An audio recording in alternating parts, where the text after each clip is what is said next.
I'm Chelsea with She Sews Seams. Today I'm going to show you how to make a boxy bag using a dish drying mat and some zipper by the yard. In true Chelsea fashion, you're already waiting to hear it. I have not practiced this yet, but I have made boxy bags before and I feel like this is doable. I am making this for my sister-in-law because she just had hip replacement surgery and I think she needs a little pick-me-up. But the funny part about this is she actually bought me these. I now have scouts like looking out for me when they go to Marshall's and Dollar Tree and other places and they grab dish drying mats for me to make stuff with. I don't think she had any intention of me like giving this back to her. Maybe she did, I don't know. But anyway, we're gonna try and make one using just one of these mats, and she is a huge Vols fan. And according to my husband, they are doing extremely well this year so far. So I thought it would be good timing. Her son goes to UT, and I thought she would really enjoy having a boxy bag made in this fun UT-esque fabric. Now, we do have some obstacles to get around. The first of which, this has rounded corners, so we'll have to approach that in a certain way. This type of bag, even though it looks kind of intricate, could not be easier. It looks difficult, I think, when it's done, but it's really not. So let me show you how to make it. I'm going to carefully cut out this Cuisinart tag because it doesn't really need to be there. Now, one hurdle on this one is that we've got this loopy thing, and I actually am gonna leave it there. I don't wanna cut it because that'll give me a raw edge.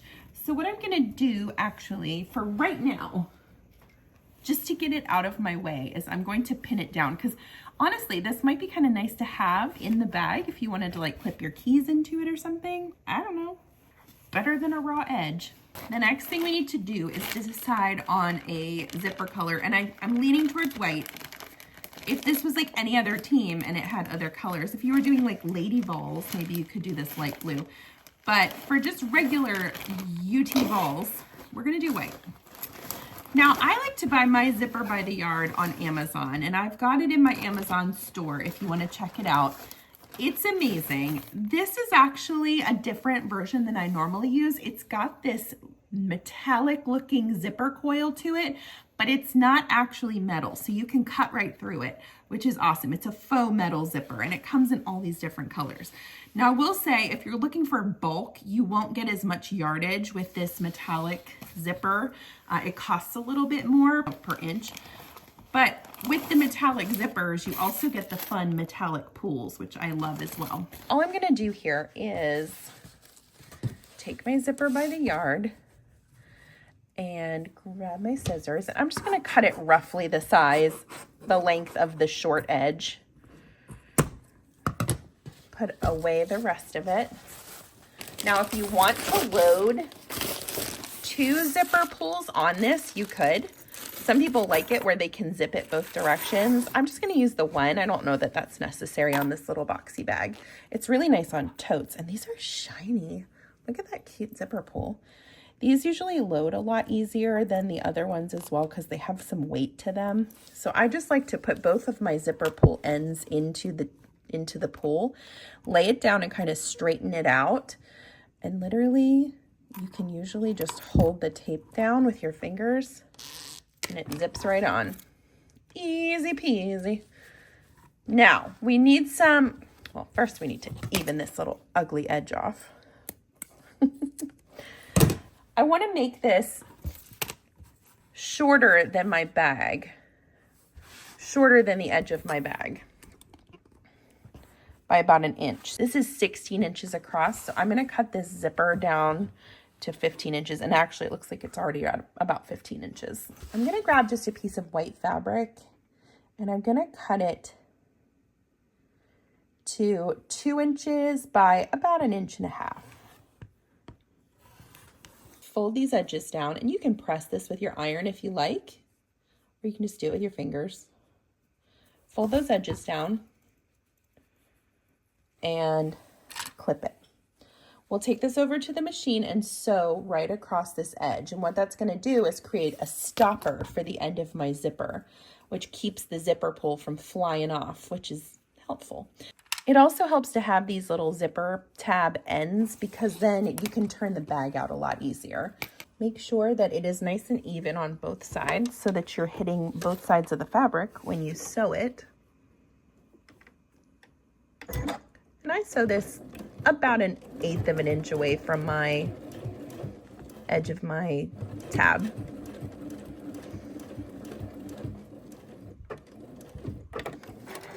Beautiful. Let's do it again. Trim up the ends of those zipper tabs just so they're flush with the zipper tape. Take your zipper, lay it down. Now, because of that rounded edge, I'm going to clip it a little further down so that my zipper actually stretches the whole length of the bag, whatever that mark is for you. And this will be fine. It's going to have a little extra fabric right at the top, but that's better than trying to cut this and deal with a raw edge. See, like, so when it's flipped, that'll be on the inside of the bag anyway. I'm not worried about it, and you shouldn't be either. You could also make the zipper shorter and just run it from like where these curves are, but then you're gonna have to deal with that seam allowance over here. So really, if you really want it to be accurate, you can cut this and finish the edge. I'm going to go off of the assumption that you are a new sewist that doesn't have access to like a serger, or that you're not necessarily comfortable with trying to finish edges. So let's do it this way and see what happens. What's the harm? I'm gonna switch to my zipper foot for this. That will help me get close to the edge of my zipper tape without losing accuracy. I'm gonna put it on the left bar and I will center my needle so that it hits right in this divot. Make sure everything is as straight as you can get it.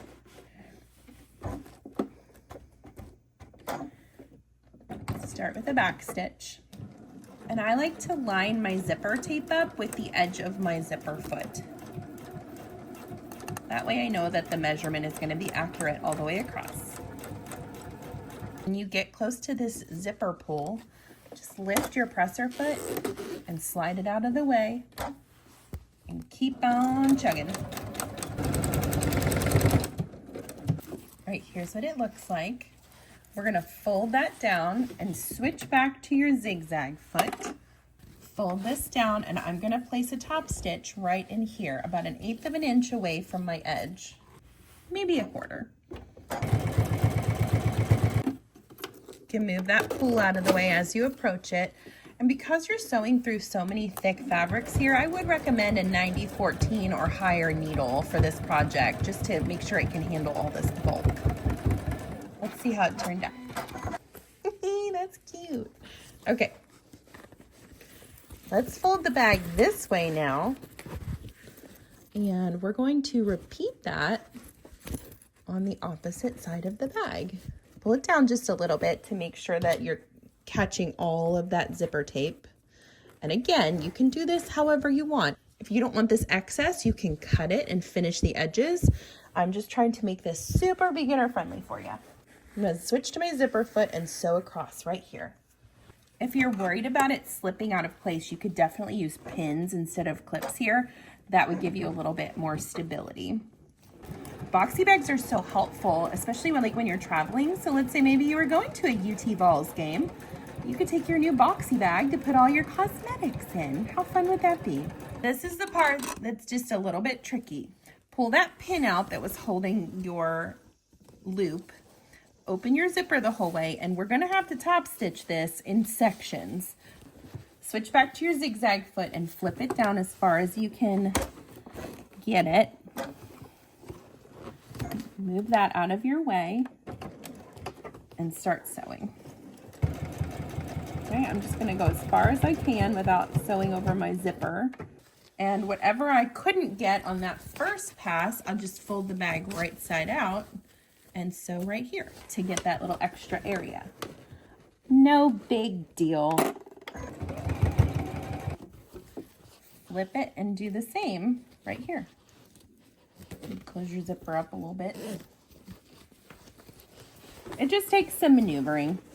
It's not impossible. Okay, here's what we've got. It looks like a giant tube. Take this opportunity to trim any stray threads because they could cause problems for you by getting stuck and like making you think you sewed somewhere you didn't. Just trim them up. That's a good idea.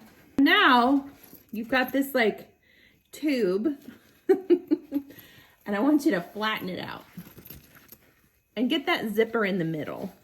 So here's what you've got now. Once you've got this clipped where this is in the center, we are going to sew with a like 1/2 inch seam allowance so it grazes right above this little white zipper tab, but it catches all this other stuff in it. Okay, so straight line across. 1/2 inch, 3/8 of an inch, you just do it wherever you're comfortable. Make sure you're just catching all of those curves, sewing right above that zipper line, and then across. And repeat that on this side. We're almost there. You're doing great.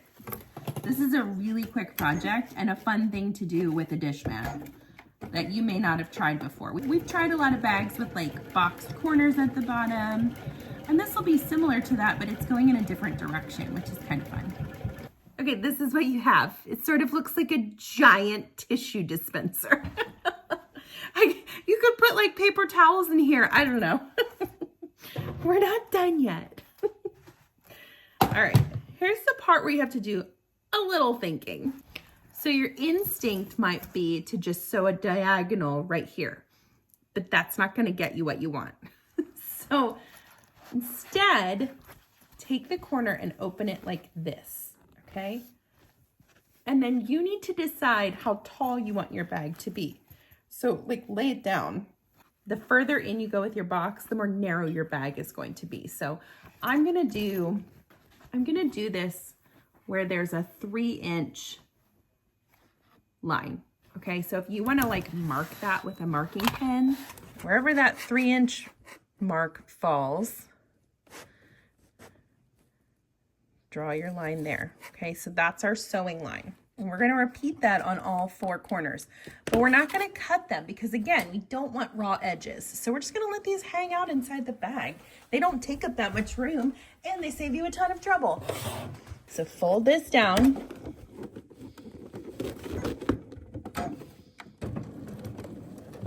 Open up that seam and just start sewing.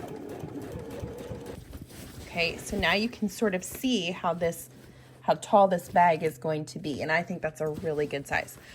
Now all you have to do is complete those boxes, those lines on the other side. So find where your 3-inch mark is, draw your line, sew it, and then once I get all 4 corners sewn, I'll meet you back here and we can turn the bag out and see how it turns out.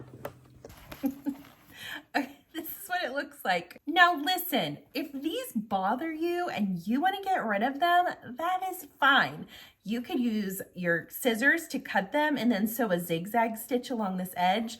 They don't bother me. And I think for a beginner, it's one less thing you have to worry about. So I would say just leave them. It's time to turn our little boxy bag out and see how it turned out. So carefully push those corners out. I already love this. Oh, it's cute.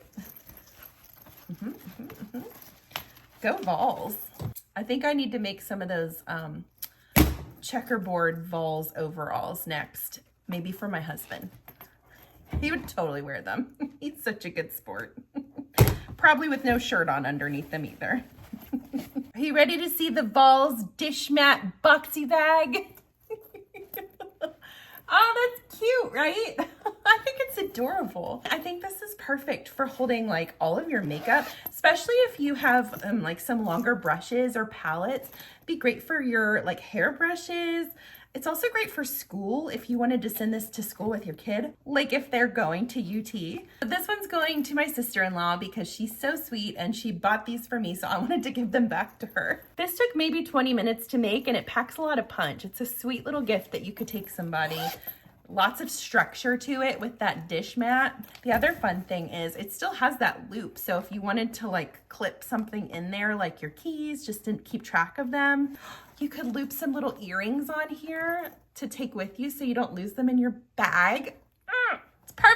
I'm Chelsea with She Sews Seams. Thanks so much for following along today. Like and follow for more tutorials.